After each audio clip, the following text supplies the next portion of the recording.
Hi, folks. Okay, welcome back. We are Reed over here, and over there, I think is... I'm Race still. That's Race. Yeah. That's Race. We are MixedApez. We are MixedApez. And you're tuned into our great new... maybe it's not so new. Well, newish. It's still new. Newish. Still newish. Yeah, it still smells like a new car. Right? Podcast and sort of fantasy activity we call... You Should Know This Song. You Should Know This Song. I think we're going to get into an episode here where we do a segment called Your Mother Should Know. Essentially, it's what we call Prime Light. It's a lighter version, more easy to know set of songs. Right. They should be pretty obvious. They should be knockdowns. And then we've got what we call Uncontrolled Substance, which is just us kind of rambling. And we've had some requests about where we came from, what our origins for the podcast were. So we're going to spend some time talking about that. Why are you guys doing this? Why bother? Yeah, why did you decide to start doing this? So anyway, all that said, I think we're ready to go. Let's kick it off. Let's get into it. Yeah, so here we go with... Your Mother Should Know. Your Mother Should Know segment. And I'll give the credit to, again, the Beatles for giving us the name of the game. It was nice of them to call us and say, hey, why don't you... Sir Paul gave us a ring and said, you know what, I think you should use that for that. We might get sued just for spinning off on that. Exactly. That'd be pretty exciting to get sued by Paul McCartney. Yeah. My son got a piece of gum from Paul McCartney. Wow. When he was working at Bonnaroo. Is it Bonnaroo's? Really? Bonnaroo's Music Festival. Yeah. He and one of his friends worked at Bonnaroo one year, and either he or his friend got the piece of gum. I'm not really sure. I could have been mistaken about that. We're manning the gate where the talent drove in and out. Sure. And had an interaction. And I remember my son being quite nonplussed by that. Wow. My youngest guy. Did he just go ahead and open it up and chew the gum there? It's just gum. No, I doubt that. Some gum from some guy. Yeah. Okay, so this is Your Mother Should Know, and it's two clues. Let's just go two clues. Okay. 2 clues. This is something that your mother should know. Your mother should know. These songs should be like... and then, of course, we do the one thing that we do, which is just running our mouths afterwards. Are you starting or am I? I'll give it a go. How about that? Sure, give it a go. Your mother should know this song is the show, of course, but your mother should know this song. It's a segment. Here's your first clue. Sheriff John Brown always hated me. That would be I Shot Sheriff, the original version being Bob Marley. Let's see. Correct. Of course, it was a bigger hit for Eric Clapton. Yeah. At least here in the States, right? Yes. I mean, I don't know about, I can't don't know about worldwide. Overseas or worldwide. Right. Yeah. Right. What year? That was 1973 off of Bob Marley's Burnin' album, and I believe that what I saw while I was looking around for factoids, I did not record the information on Eric Clapton's version for a couple of reasons. Most of all, homage to Bob Marley, or honor, whatever, respect for Bob Marley. Sure. I think the Eric Clapton version only came out a year after. It wouldn't have been much after that. Yeah, it was sometime in 74, I think, is when Eric Clapton put it out. So anyway, Bob Marley wrote it. He's the writer, and Bob Marley and the Wailers performed it, and it's fantastic, as were so many songs off of Burnin'. We had the Bob Marley Legend CD. Yeah. Was played constantly in my house for close to 15 or 18 years. And you probably never really got tired of it. Oh, no, not at all. Not at all. And the kids, when my younger kids were little, my 2 youngest were little, jamming was a bedtime song. Like that was, we played that when they were going to bed. Yeah. And they changed the words to my jammies. I hope you like my jammies. I hope you like my jammies. I probably could have saved that for the fantastic segment. And I mean, like even now, it's what you hear when you hear the song. Yeah, absolutely. I can hear my kids singing it still to this day. Sure. Yeah. That's. But I mean that Legends, which I guess equated to being a best of. Yeah. But how do you make a best of Bob Marley? Let's put all of the songs that Bob Marley ever did on an album and call it a best of. Best of a goat is what you're doing there.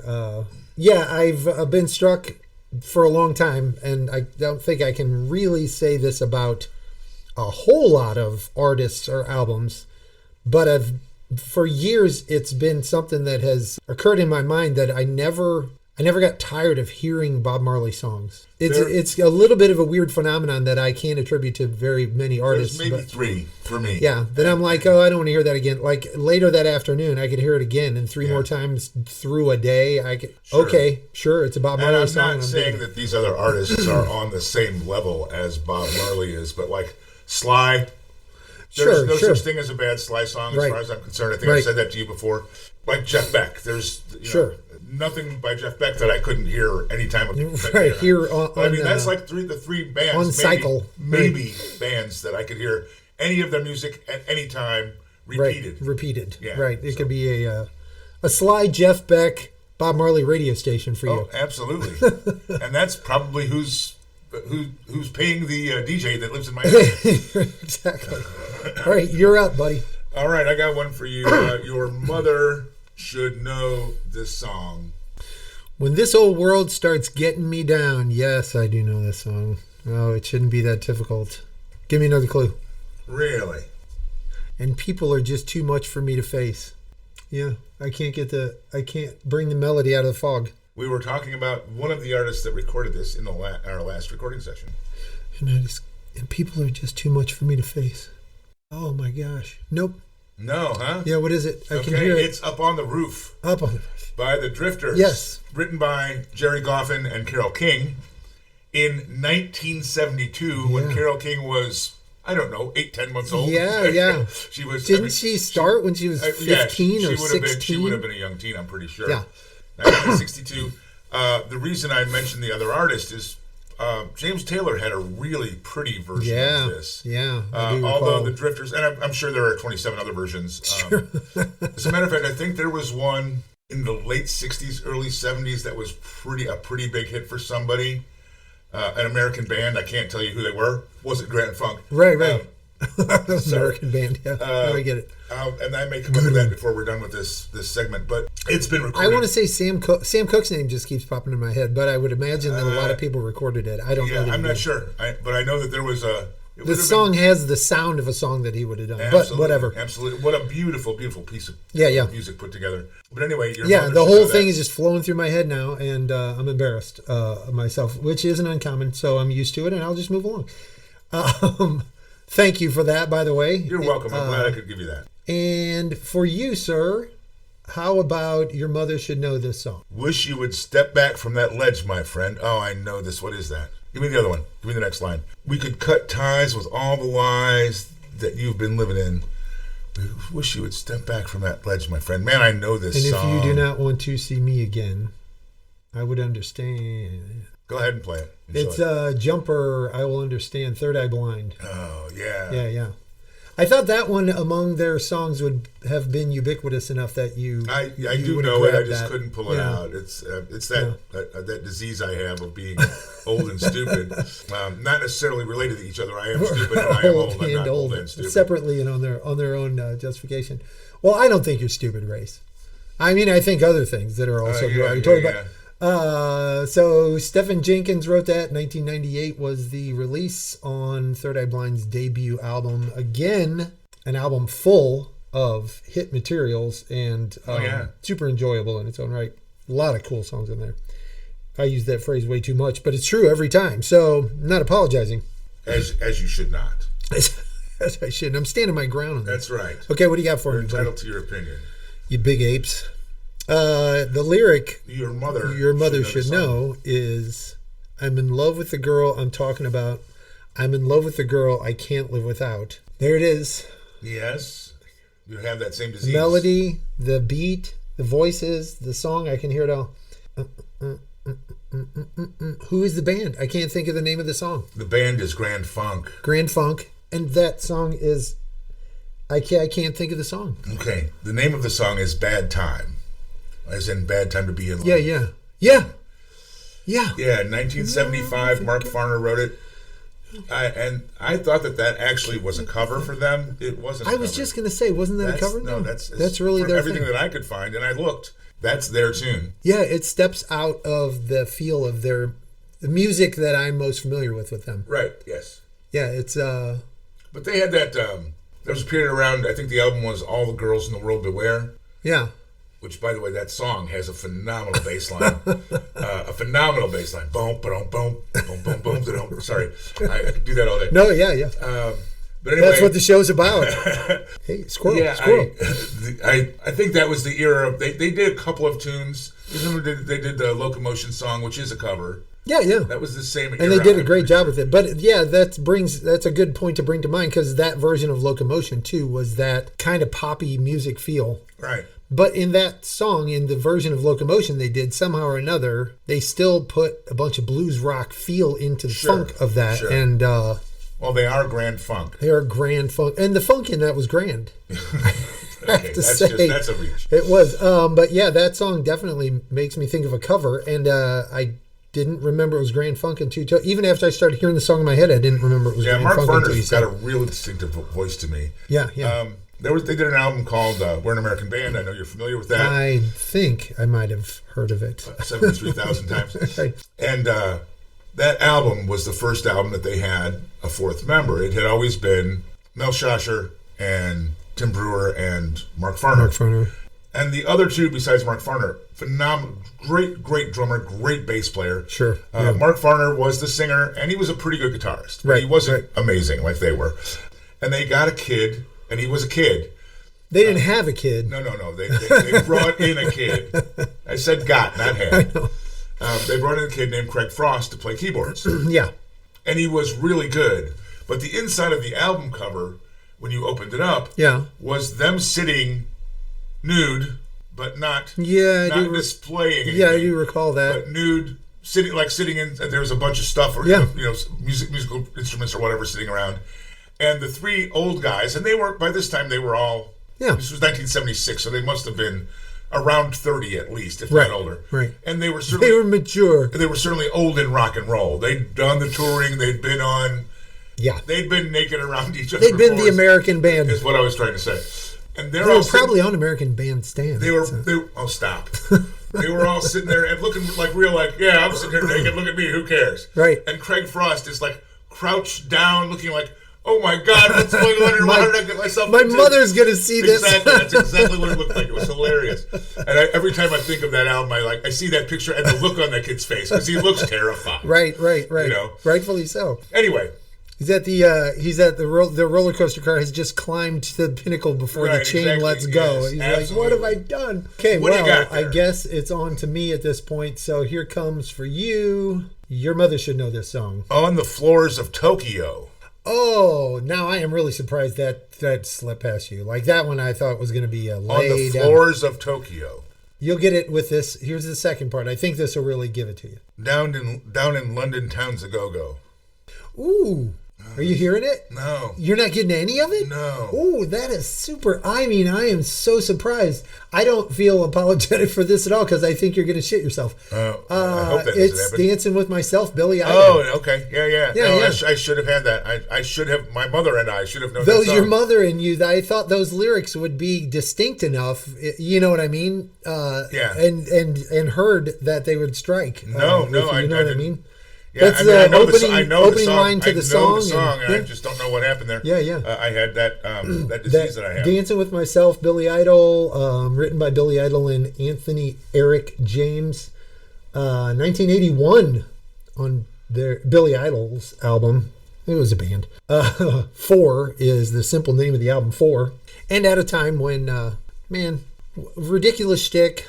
Leather, the hair and whatever, the hair, the whole thing. But he was great. I mean, the music was great. And Steve Stevens' guitar, that guy was great. Oh, they still is. They definitely. And I mean, the thing is that was a sound, right? That was they had a sound at the right time. It was a whole kind of deal. Fit right in. What year was it? Stuff. 1981. Wow. Yeah. That was like 173 years ago, right? I mean, yes, it was. Okay, so that's my slap in your face. Now you slap me in the face. I got one for you. Your mother should know this song. The lyric is, now you don't talk so loud, and now you don't seem so proud. And I do know this song. Okay. And is this one of those where you say I know this song, but you don't really know the song? It's tuning in. Do you need a second lyric? Yes, I need a second lyric. To be scrounging your next meal. Yes, I know this song. Yes, you do. Wait. Oh, it's going to take me a minute to get it, but it's going to get there. See, and this is what happens. Yeah, I don't want to be scrounging next meal. All right, well, that's that. Yeah, just get it. Just do it. It's Bob Dylan, Like a Rolling Stone. Yeah, Like a Rolling Stone. Oh, my gosh. And now you don't scrounging your next meal. Yeah, exactly. How does it feel? deal. Yeah. So Bob Dylan, 1965. I thought 1981 was a long time ago. 1965, just crazy. Yeah. Yeah. I'm an old man. Yeah, you're not as old as Bob Dylan. Or as popular, or as well known. Or as well known, or as wealthy, or as... talented. Well, which, unfortunately, is the more important thing there.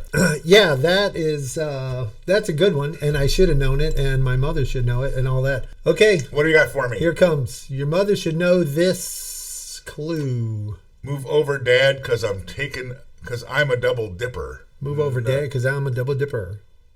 No. What do you got? Give me the rest of it. Upside down on the zipper. Man, that sounds like RHCP. Yeah, come on. Is that who it is? Sure. Okay. Move over, Dad, because I'm a double dipper. Upside down on the zipper. I don't know the song. Let me go slow. I should know that song. Let me go fast. Licorice whip gonna love roller coaster. Okay.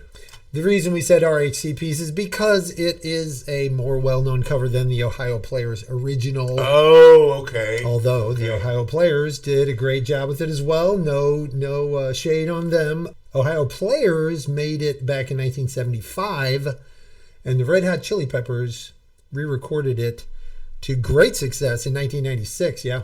So is Love Roller Coaster the same song as Roller Coaster of Love? The name of it is Love Roller Coaster. Right, but is it the same It song? is the song. Roller Coaster. That one, So, I should be, my sister, if she were here, she'd be smacking me in the head right now. You probably deserve lumps for that one. Of all of these, I think more from the R&B side than from the R&B right, side. because you certainly have thumped me over and are capable of thumping me on the head with the R&B stuff way more than I am you. The Ohio Players writers of that song: William Beck, Leroy Bonner, Marshall Jones. A bunch of names here: Ralph Middlebrooks, Marvin Pierce, Clarence Satchel, and James Williams. I bet if we wikied those names, we would find out all kinds of interesting Yes, and I would bet you that sounds like that's most of Ohio, actually. Right.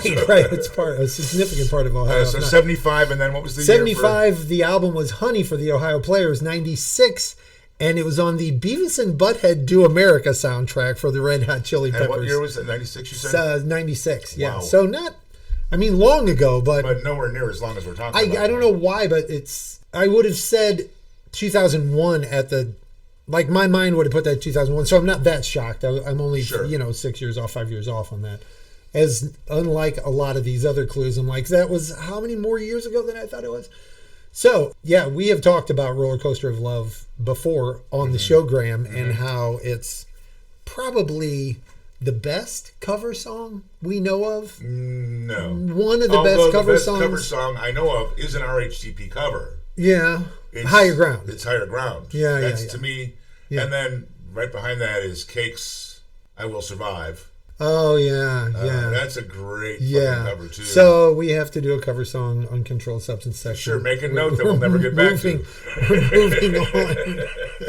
All right, well, we're going to sidetrack into the ditch that. I've got one for you. It's Your Mother Should Know This Song. My mother should know. Now she's gone, and I'm back on the beat. Yes. Don't give me another clue, because I got this. Okay, he said. It is it actually... Squeeze? It is. It's Black Coffee in Bed. Very good. And it's Squeeze, and it's 1987. You had everything up to that point. It was 1981. Oh, yeah, a little further back. Way earlier back. Little further back. That song holds up. I just love... And most of Squeeze, at least... for both of us. Most of the Squeeze that I like, and there are a couple that I'm not really in love with. Yeah. It's all very well written. Right. From a lyrical standpoint. And then, there were some pretty damn good musicians in and out of that band. Mostly it was Difford and Tilbrook, but, Paul Carrick was there for a while. Paul Carrick was in there, yeah. And my little sister Paula is a huge Paul Carrick fan. Yeah, so am I. What a voice. And, he's doing stuff now, like blues stuff, that's just amazing. Yeah, with that voice. Oh, my God. Yeah. I saw... Who sang this? The singer of Black Coffee in Bed. Oh, Difford. Yeah, he was... I was skimming through Live at Daryl's House episodes.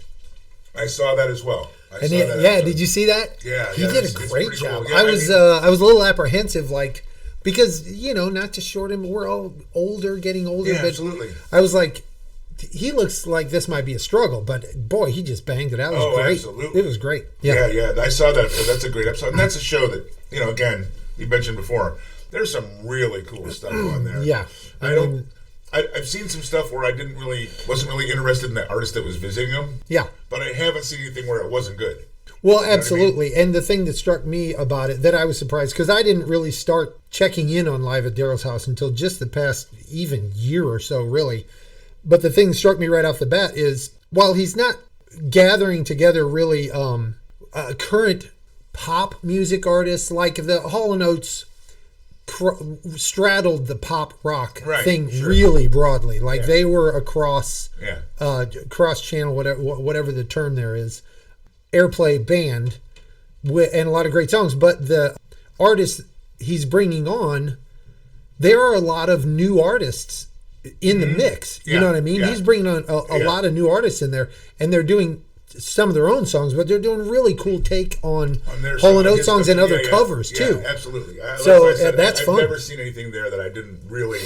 Yeah. Like I said, there may have been artists that I didn't know or wasn't interested in following. Right. But everything that I've seen them do, I mean, and you don't think of somebody like Daryl Hall as like, a top-notch musician because so much of their stuff was pop. Right. But he is. Right. And the guys that he plays with are top-notch musicians. Yeah, the musicians that he's got. Because they were a pop band. Yeah, they weren't, guitar solos and drum solo virtuosity, show-offs. He could play fucking anything. Yeah. And that's the thing that kind of amazes me is his range. Yeah.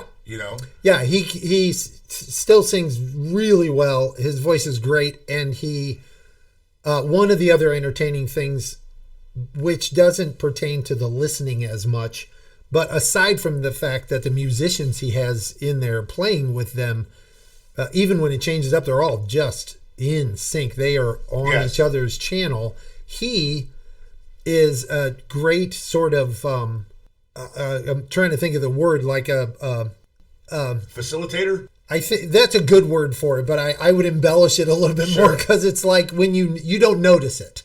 Like he's just he makes it all flow. He's having a little conversation, and all of a sudden he's like, I'll take this part, you take that part. Yeah. People just drop in, and he's like, okay, let's go. Yeah. And everybody knows where they're going, what they're doing, and then it's a compliment to the rest of the musicians and their ability to understand it. But he speaks a language to them. They're like, boom, gotcha. Yeah. We're in there. It's great. I mean, it's fun to watch. Yeah, and I'm a big fan, as we've talked about before, of the whole Philly Soul thing, and that's really where his roots are. Yeah, that's where, and I think that's why I enjoy it so much. Right, right. Anyway, well, that was an Uncontrolled Substance mini episode, folks. Sorry about that. That's all right. It was more than a little digression. Okay, it's my turn, and it's me attacking you, because that's kind of probably what it feels like at this point. Let's go. Where are we at? Your mother should know this song. Helpless people on subway trains scream, "My God," as he looks in on them. What the hell is this? What? I do not know. What? Helpless people on subway trains scream, "My God," as he looks in on them. I'll just tell you the next lyric. Can you? Oh no, they say he's got to go. Oh. Yeah, Godzilla. That is the next. Yeah, Godzilla. Bye. People on subway train. Yeah, no. See, there it goes. That would be BOC. Yes.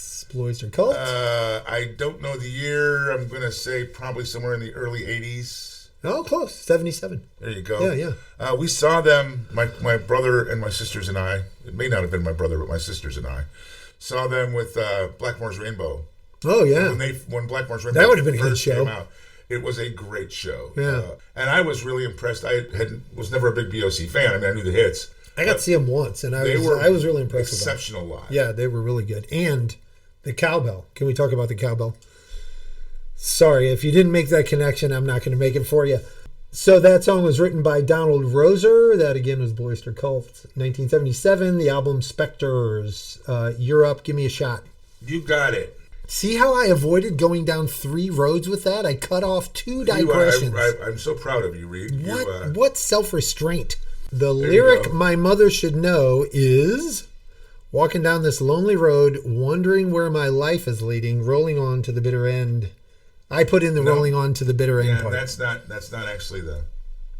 You should know how it feels, That's my friend. Did I get the lyrics? Yeah, I got the verses mixed up. verse, Sorry. You should know how it feels, my one? friend. This would be bad. It's not free. It's Bad Company proper. Mm-hmm. That's Paul Rogers, of course. The album is Bad Company, right? Mm-hmm. And it is way older than I want to think it is. So I'm going to actually go back. It's not Paul Rogers. He didn't write it. No, singing. Sorry, Okay, I didn't think he wrote it. I'm sorry. I thought I was naming him as the vocalist. I don't honestly, I have no idea who wrote that. I would have assumed it was here's the the band. thing. It was released in 1972. I was going to say 75. But it was released in 74 by Bad Co. There you go. Who released it in 72? Mott the Hoople. Are you kidding? Mick Rouse Mick Rouse in wrote it? Mott the Hoople. And then they did a cut. Mott the Hoople made it? He wrote it. Yeah. And they did it. And they did and released it in 72. Yes. Well, I want to go hear that now. And then he went and joined Bad Co. in 74 when they formed. Right. Did you know this, or did you find this out? I found this out doing this because I never would have known flabbergasting. Yeah. Did you by chance listen to a snippet of the song? I gotta listen to that. I was busy tracking stuff down. I gotta hear it. I want to know if it's got the same feel. I tried feel. not to go sideways. I mean, the Mott the Hoople thing. I'm familiar with hearing is all. That's a serious lyrics, sort of a dramatic song. You know what I mean? Yeah. Most of the Mott the Hoople that I'm used to hearing is a little on the goofy side. It's it's got some lightheartedness to it. Sure. It's a little zingy, right? Yeah. So That's anyway, great. I thought that was a really cool little tidbit that you would. That note will not leave my mind. I don't even have to write that down because I'm going to check that out. That's fantastic. Sure you are. That's what I hear. Who knew? Okay, are you ready? I'm ready. Let's go. Your mother should know this song. Don't come hanging around my door. Okay, that could be in like 3 or 4 songs. What's the next line? But you just almost sang and spoke it with the actual melody and timing of I don't want to see your face no more. Don't come hanging around. I don't want to see your face no more. Oh, no, man. I don't need your war machines. I don't need your ghetto scenes. Yeah. So it's originally a Guess Who song. Right.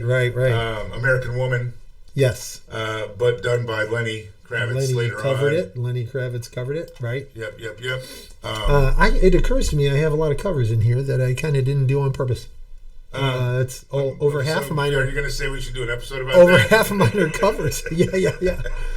We'll do it later. So American Woman is the song. Yeah, Guess Who? Burton Cummings wrote that originally in 1970. And Randy Bachman. The album was American Woman. Oh, yeah. Gary Peterson, Randy Bachman, and M.J. Cale. And then Lenny Kravitz made himself a quick buck off of that in 1999. Yeah. All right. Your mother should know this song. Okay. The clue is, and you said you were never intending to break up our scene in this way, which is a vocalist we just talked about a few minutes ago and all that stuff. That is Ace and Paul Carrick singing it. Mm-hmm. And it's... I think the name of the song, as I know it, is not the name of the song. How long has this been going on? Is it actually? I thought it had a different name. How Long is the name of the song. How Long? Yeah. Okay. Yes. I thought not a reference to the football player Howie Long. Just right. Howie Long has. I thought it had a. Anyway. All right. So you've got all of it. If you could pull the year off, that's the trifecta, and we're going to actually wrap up on the year of that song. Oh my gosh! It's so hard to put your reality cap on.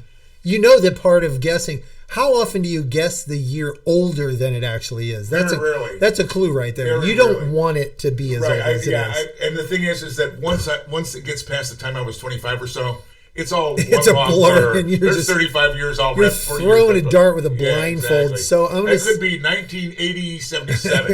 Right, exactly. 1988, 77. Exactly. Like anyway, what do you got? I'm gonna say that was 82. Wow, you're way off. That was 1974. I didn't want it to be. I kept thinking, man, that was the mid 70s, and I was like, no, you're giving yourself the wrong time frame because Ace and Paul Carrick. But 74, wow. Okay. It's right there with the Bad Company time.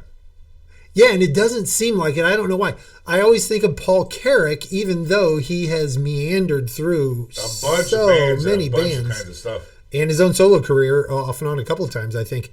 I always think of him as being solidly an 80s and guy. 90s performer. But that song was huge. And they had Actually, like, other than that, I don't know if there's anything else that band did. I thought they had one other tune that hit the radio. They may have. I mean, how about other than that album? I'm not aware of anything else that did. And that means I'm not aware. It doesn't mean it's not there. Sure, yeah. That's something to look up. You can do that.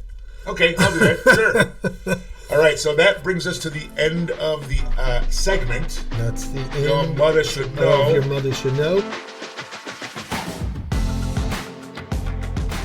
We thought we would next do a segment we called Uncontrolled Substance. And it's really allows us to kind of talk about whatever we want. We've gone in a bunch of different places, but we've had some requests to give a little bit more information about who we are and why we do this, what got us down this road. I can't imagine anyone really wanting to know that, but since the request is out there, I think that's how we're going to spend the next few minutes. Since this, the name of this segment, Uncontrolled Substance, is a way of us fooling ourselves that we're not doing what we normally do, which is just meander. Right. It's free form, open format, and we talk about things as they sort of come up. In this case, we're talking about Apes Things. Apes Things. The MixedApez and You Should Know This Song or Origins. You have to do a little archaeological digging. You have to sort of get out into the jungle and, start. I won't go there anymore. It's ridiculous. 30 years ago? 25 years ago? It's probably closer to 30. Yeah. Yeah. We started, we realized we worked together. Unfortunately for both of them. Unfortunately for everyone else. Fortunately for everyone else. Yeah. We worked together and we got to know each other, and I'm shortcutting a little bit, but for good reason. We sort of quickly came to understand that we had similar musical backgrounds, taste, experiences, and not interest. Just musical. I mean, that was kind of the thing. I've said a bunch of times that we grew up in different neighborhoods together. Yeah. I mean, I was in Chicago. You were here in the St. Louis area when we were coming up. When we first met, it seemed like you knew all the comedic references and the musical references. Right, well, true. Yeah, like true. It wasn't just music. It wasn't just music. All the cultural stuff that was really... Right. And not just new, but like we're into the same stuff I was into. The hep slang, the cool clothes, the haircut. See, now you're doing the old man thing again. I just debased it all, didn't I? Exactly, you really did. We did share a lot of relating, and as you can imagine, with a couple of guys who like to just run on as much as the two of us do. Yeah.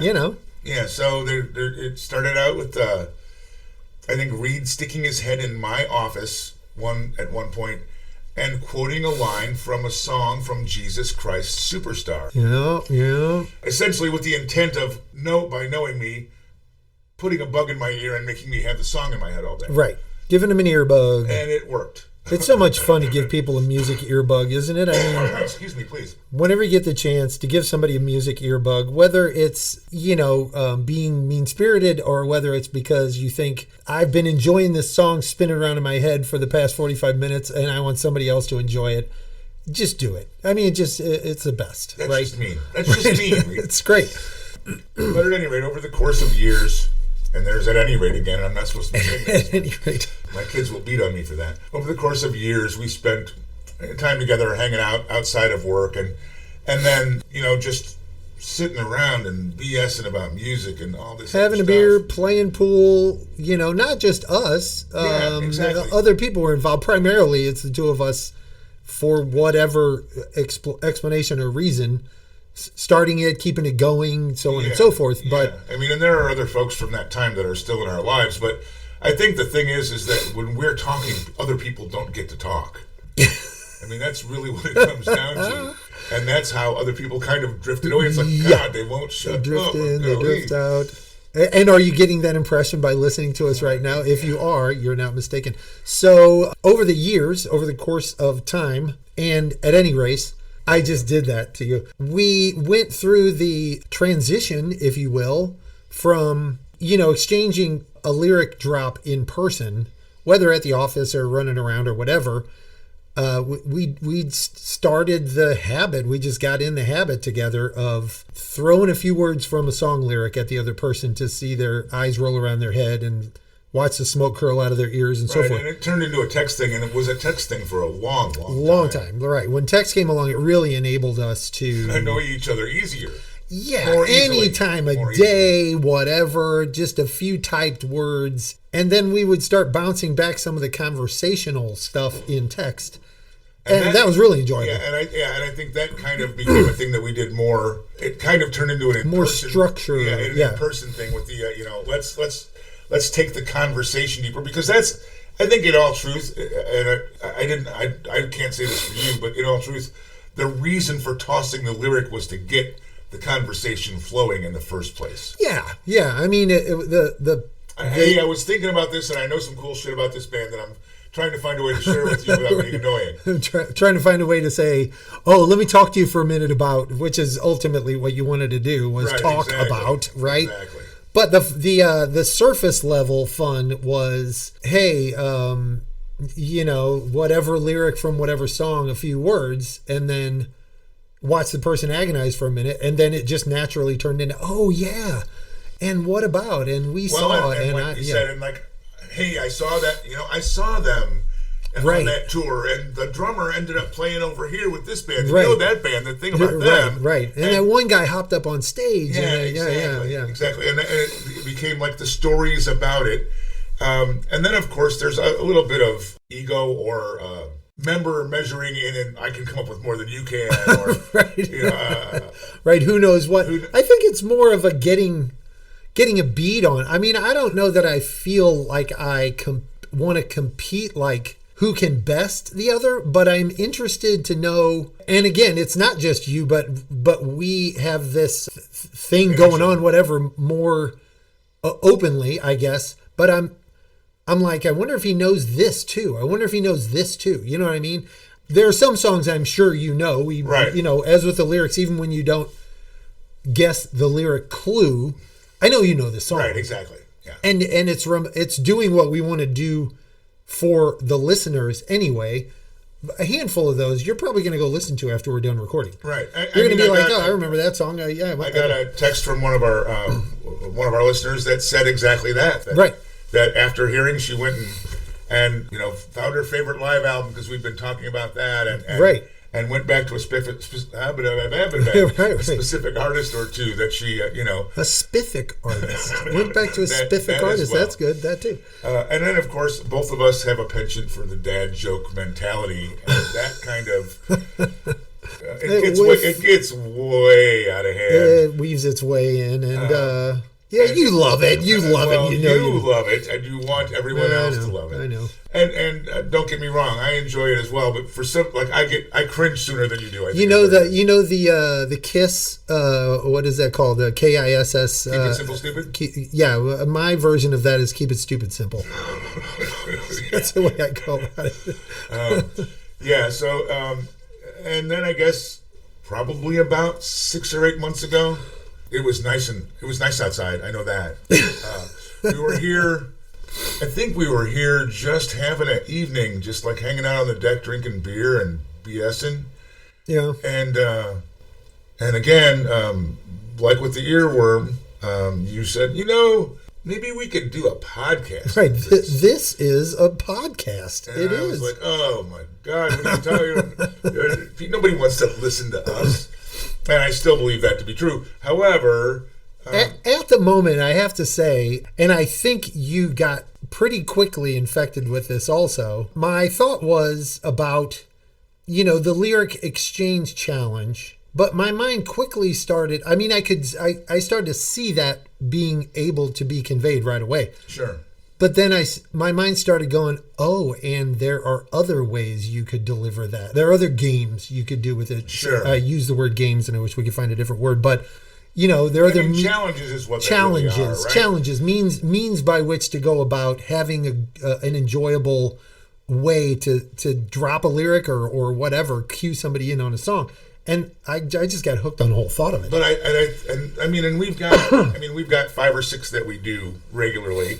And there's probably another 8 or 10 that we have that we've talked about. But really, the thing is it really is about, it's not about the challenge. No, it's about bullshitting. It's about prompting the conversation. Right. And I mean, yes, we say all the time how much we both love to talk, but really, we both love to learn crap.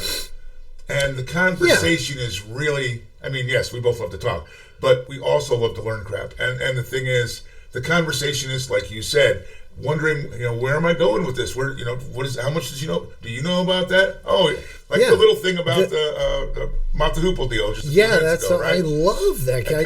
I just love it. And the giddy little kid in me, thinks if there are a handful of people out there who are into it too, and I think there's reason to believe. I mean, we've seen some feedback so far. The show's still early in offings, but if there are a handful of people who comment and say, oh yeah, this factoid, that factoid, you overlooked this, or I love that. In addition to that, that would be the pinnacle for me. Like, sure, or even going beyond facts, and selfishly and selflessly to know that somebody else is intrigued by and participating in the conversation in that regard, but also for me to get a little, I gotta go check that. I just found something else I want to go check out. You know what I mean? And I think that's part of the deal too, is it's not just getting the information, but like also people have little what's the word? A little incident that happened to them. They have a little story that they want to tell. Yeah. They were at a concert, the same kind of BS that you and I are doing. Exactly. They had those same experiences. We want those. Hey, I was at that concert. like, for example, here in St. Louis, there was the Guns N' Roses thing where the riot happened. Yeah. Okay. Yeah. I wasn't there. I'm not a GNR guy. Right. My neighbor was. Yeah. And I've heard the stories of what happened and them getting out of the venue when shit was going crazy, right. Like, that's the kind of stuff that, tell me all about it. Right, what I mean? right. I want to know the deets. I want to know what really happened from a first-hander and that kind of thing. Yeah. So, that's kind of where the show is now. That's more than a little bit of the background of that's the story, really. The long and winding road that leads to our pod. You got to do that every time. I slid it in there, didn't I? The long and winding road that leads to our pod. I mean, again, Paul McCartney is going to sue us. And well, at least we can frame the letter from the lawyer. So that's kind of how we got here and why we keep doing it, and it is for our continuing enjoyment of relating this to each other. But part of that is sharing it, and in sharing it, involving others in it, hopefully getting continued feedback and whatever. And ultimately, for me, I think it would be cool, and I'm hopeful that we can get to a point in the organization. We're still at the point where we're sitting right now in Race's basement on his pool table top, covered up. We don't have a studio, you know what I mean? We're not good at this. In case that wasn't obvious. We're just hammering it away, and where you're going is to do it live. I'd like to be able to at least think about getting feedback and some other people on, get a guest, we've got attendee on. 3 or 4 people that we want to invite in. We also feel like we have to be able to nail down the mechanics. Right, we got to make sure that we don't want to put anybody in a position where they're uncomfortable or don't. Right. We're not. But I mean, there's that. There's certainly there's been a conversation all along about who possible guests could be. There's 3 or 4 people at least that we know that are interested that we want to have in. And then the other thing is to get real, actual feedback from real people. Right? Don't know that are listening or might have. Okay, you screwed that up. No, that's not the guy you're talking about. It's this other guy. Right. I would love to have that. Oh my gosh! I don't mind being wrong. I'm wrong all the time. But to actually be able to interact with somebody about that must be where I got the bad information. Yeah. I read that wrong or whatever. Exactly. Absolutely. Yeah. So that pretty much brings us to kind of the history, the story, the backstory, the why we're doing this. Hopefully, it clears up questions. Anybody that really had any questions, although I still don't understand why. Right. But I do want to, as I try to do every time, and I'm not always good about it, is thank all y'all. Really, we are actually beginning to see some feedback and some followers and some downloads and so forth. Right. And it's so justifying.